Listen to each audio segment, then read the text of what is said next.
Washington Post reports that DeSantis says that if he's elected president, he'll consider pardons also for the January 6th defendants. A host of the conservative, the Clay Travis and Buck Sexton show, asked DeSantis if he thinks the January 6th defendants, quote, deserve to have their cases examined by a Republican, and whether he would pardon former President Trump if he were charged with federal offenses. DeSantis said that on his first day in office, he would, quote, have folks that will get together and look at all these cases. Quote, now, some of these cases, some people may have a technical violation of the law, but if there are 3 other people who did the same thing, but just in a context like the Black Lives Matter protests of 2020, and they don't get prosecuted at all, that is uneven application of justice, and so we'll use the pardon power.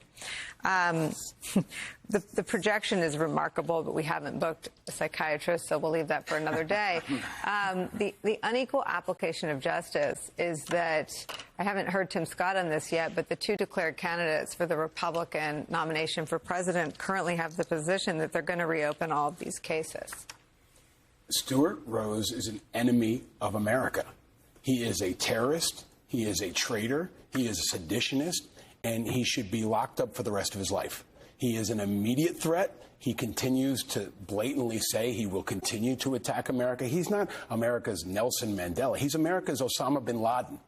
And the Oath Keepers are more like ISIS. We have to treat this like a national security issue and not just like a political issue. Stewart Rhodes should be in Guantanamo, and so should anyone else who was there on January 6th trying to violently overthrow our government and who are still continuing to do that. This is bigger than a political movement. It's, in my view, an American insurgency. It's a group of people who are organized to violently overthrow our government that are fueled by leaders like Stewart Rhodes. So he needs to be in prison. Lock him up. Lock them all up, put Flynn in there, too, and recognize that Trump is also fueling this American insurgency. And it must be recognized as the #1 national security threat in our country in the same way bin Laden and al-Qaeda was after 9/11.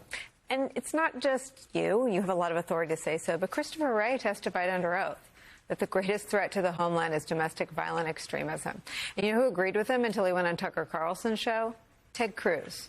Can you defeat a threat like that with only one of America's 2 political parties? We're going to find out. And I think we have to try to do everything we can to go, and I'm going to continue to say it's beyond the political parties. This has to be put in front of the American public as a national security threat in the same way terrorism was after 9/11. 20 years, we chased the boogeyman of terrorism all around the world, and we were all worried we were going to get blown up when we went to the mall. The reality is that threat is more real now from domestic violence and from radicals than it ever was after 9/11. We fought 2 wars on that and mobilized the whole world against it. We can definitely mobilize our country against this. Now, anyone who's a national security professional knows the threat. The country is just now waking up to it, and we have to continue to remind them and continue to make it, I call everyone on the media, to make it the #1 story because it's that high. The stakes are that high. This is about the future of our national security.